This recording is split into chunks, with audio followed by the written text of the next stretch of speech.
In 1986, when I was coming of age, Ronald Reagan doubled down on the war on drugs that had been started by Richard Nixon in 1971.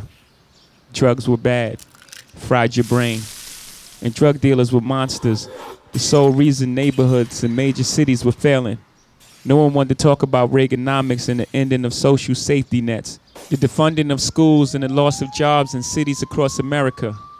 Young men like me who hustled became the sole villain, and drug addicts lacked moral fortitude. In the 1990s, incarceration rates in the U.S. blew up. Today, we imprison more people than any other country in the world. China, Russia, Iran, Cuba. All countries we consider autocratic and repressive. Yeah, more than them. Judges' hands were tied by tough on crime laws, and they were forced to hand out mandatory life sentences for simple possession and low-level drug sales. My home state of New York started this with Rockefeller laws. Then the feds made distinctions between people who sold powder cocaine and crack cocaine, even though they were the same drug. Only difference is how you take it.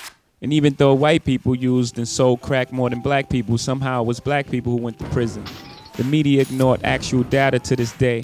Crack is still talked about as a black problem. The NYPD raided our Brooklyn neighborhoods while Manhattan bankers openly used coke with impunity. The war on drugs exploded the U.S. prison population, disproportionately locking away black and Latinos. Our prison population grew more than 900%. When the war on drugs began in 1971, our prison population was 200,000. Today it is over 2 million. Long after the crack era ended, we continued our war on drugs. There were more than 1.5 million drug arrests in 2014. More than 80% were for possession only. Almost half were for marijuana. People are finally talking about treating addiction to harder drugs as a health crisis, but there's no compassionate language about drug dealers. Unless, of course, we're talking about places like Colorado, whose state economy got a huge boost by the above-ground marijuana industry. A few states south in Louisiana, they're still handing out mandatory sentences for people who sell weed. Despite a booming and celebrated $50 billion legal marijuana industry, most states still disproportionately hand out mandatory sentences to black and Latinos with drug cases. If you're entrepreneurial and live in one of the many states that are passing legalized laws, you may still face barriers participating in the above-ground economy. Venture capitalists migrate to these states to open multi-billion-dollar operations, but former felons can't open a dispensary.